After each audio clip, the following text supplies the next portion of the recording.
Nakakatakot po kasi pag involved si GSIS. Ito po yung isang mensahe na tinatanggap.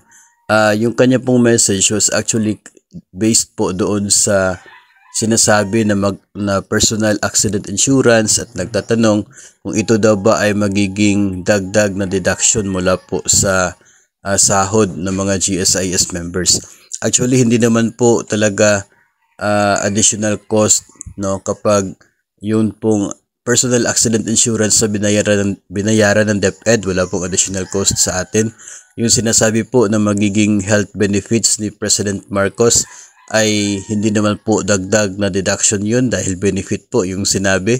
Then also, dito po sa issue na nakakatakot kapag GSIS, yung mga deduction sa GSIS, premiums man or loans, ay we agree, no, na magkakaroon talaga tayo ng deduction dyan. Yung sa premiums, it is mandated by law. So tayo po, the moment na we enter into government service, it means na we are already oriented na talagang mayroon tayong mandatory deduction for that purpose. Tapos, yung para po sa loans, of course, payment po ng ating pagkakautang sa GSIS.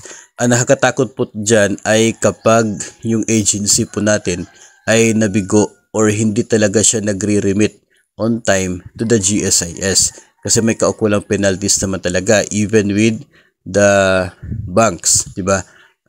Mayroon lamang conditions sa DepEd kaya yung banks ay hindi agad-agad makapag-charge ng dagdag na interest kapag late.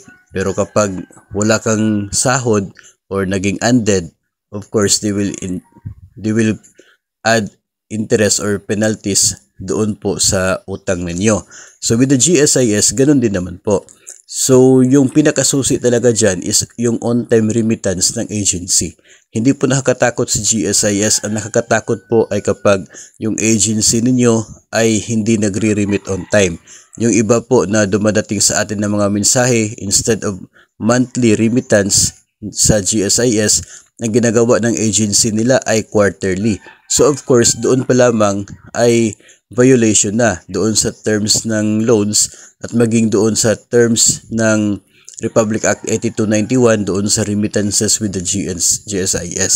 So dapat si agency, it's their responsibility na on time mag-remit para maiwasan yung mga penalties, no, doon sa mga loans and accounts ng mga empleyado po nila. So yung nakakatakot po when your agency ay hindi po on time nagre-remit